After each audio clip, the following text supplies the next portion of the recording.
دیگه نیاز نیست تو 12 ساعت بری سر کار. دیگه الکی بهونه نگیر. تو مثل بقیه نباش.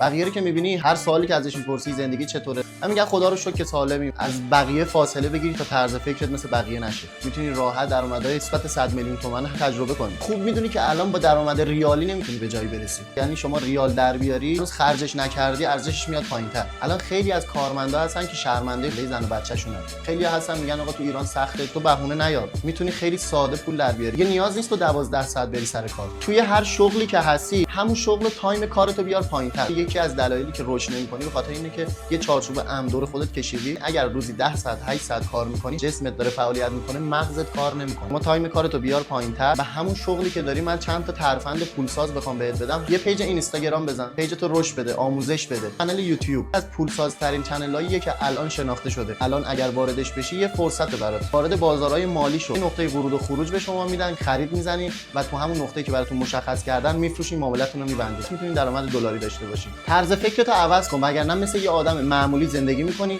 و روز به روز ضعیف‌تر میشی. میتونم همراهیت کنم به عنوان یه برادر. معمولی نباشی.